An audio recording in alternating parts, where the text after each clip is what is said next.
The Newsday continues here on One News Now. I'm Diego Castro, bringing you the biggest headlines from around the world. Israeli jets hit targets across the Gaza Strip in response to rocket barrages fired by militant groups. The targets included training camps of Hamas, the Islamist group that controls the coastal enclave. The fighting came after the death of Kader Adnan, a senior member of the Islamic Jihad group.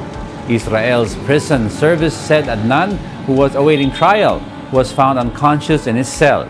He is the first Palestinian hunger striker to have died in an Israeli prison in more than 30 years.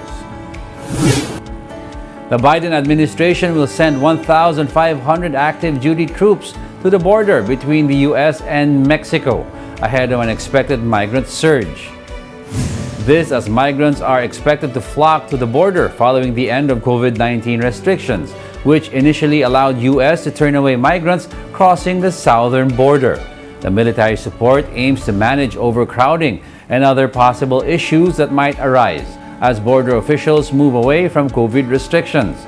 The White House also downplayed any similarities between Biden's immigration management to that of former President Donald Trump, who also deployed active duty troops to help with processing large migrant caravans.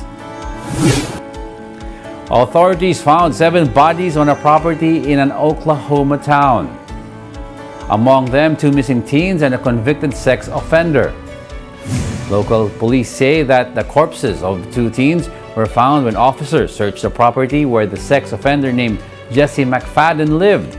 McFadden had been scheduled to be in a trial on Monday for using a cell phone while in prison to send sexual messages to a teenage girl. Other bodies found on his property likely included McFadden and members of his families. However, local police cautioned that none of the victims have been formally identified by the county medical examiner. We've searched the property and we've located 7 bodies that we are in the process of trying to get the ME to be able to confirm identities of these individuals that were found. We're not going to discuss any of the facts of the case or anything like that, but we are no longer looking. We believe to have found everything that we were seeking this morning. We'll be back with more stories after the break. Keep it here on One News.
You're still watching One News Now World. I'm Diego Castro.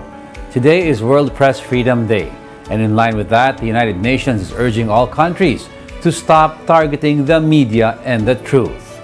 UN Secretary General Antonio Guterres warned on the eve of World Press Freedom Day that the media is under attack in every corner of the world. Guterres cited a report that shows a 20% increase in the killing of media workers in 2022.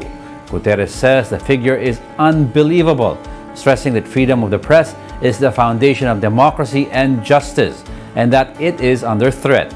At least 67 media workers worldwide were killed in 2022. The jump in killings was driven largely by attacks in Ukraine, Mexico, and Haiti.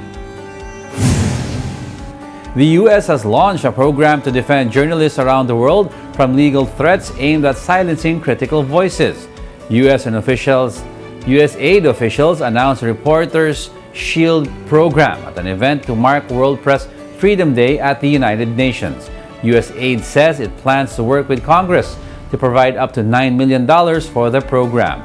The Reporters Shield will be a membership program, and organizations will pay an annual fee based on factors like the outlet's location and how many stories they produce a year. And thousands of film and television writers staged protests on Tuesday, marking the first writer's strike and the first Hollywood strike of any kind in 15 years. The strike sent Hollywood into turmoil and disrupted TV production as the industry wrestles with the shift to streaming. 11,500 writers under the Writers Guild of America headed to picket lines after failing to reach an agreement for higher pay from studios such as Walt Disney and Netflix. Among other proposals, the Guild is seeking changes in pay and the formulas used to compensate writers when their work is used by streaming services. Writers say they have suffered in the boom of streaming TV with shorter seasons and smaller residual payments. Let's hear it straight from the demonstrators in this report by the Associated Press.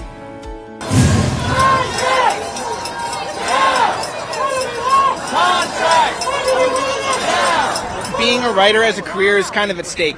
You know, it's not been very sustainable for long, and the negotiations came to like a really hard stop. Like the other guild just didn't really like budge on anything. Specifically on the issue of AI is what I'm mostly concerned about. It doesn't really belong in a human process, So that's why I'm out here today.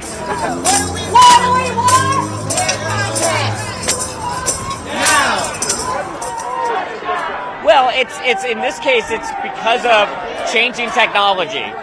Streaming has changed everything, and right now the current pay system is outdated, and this should have been addressed 3 years ago, but because of the pandemic, the Writers Guild very graciously chose not to fight this battle because we were all in the middle of a worldwide calamity. So now, in those 3 years, it only blew up into an even bigger issue and even more advantageous to the writers. So now is the moment where we have to put our foot down and say enough is enough. We need a larger share.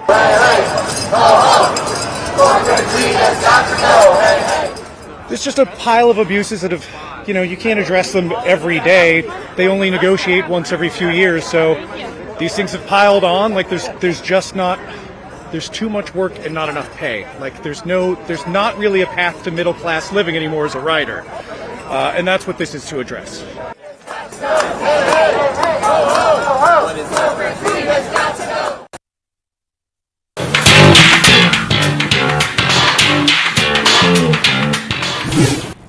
Celebrities gathered to celebrate the legacy of fashion icon Karl Lagerfeld in this year's Met Gala.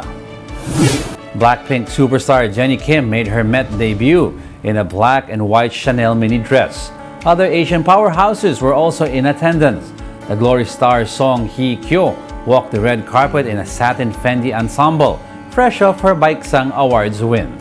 Oscar Best Actress Michelle Yeoh also stunned in a tuxedo-style gown. But of course, the event isn't complete without some outrageous looks. Highlight of the gala was Jared Leto showing up as Choupette, Karl Lagerfeld's cat. Rapper Doja Cat also honored Choupette in a feline-inspired outfit. She also talked to Vogue about her look. So who made it? Wow. Okay, so something a little different. So, what was your inspiration for tonight? Be honest with me and go into detail.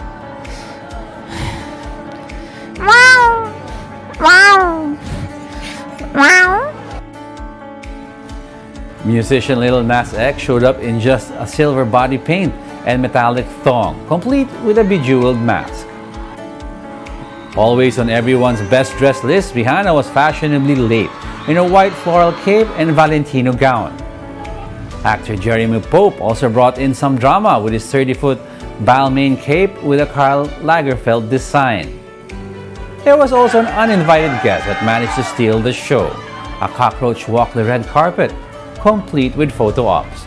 The night didn't last long though for the little bug after it was later stepped on by guests.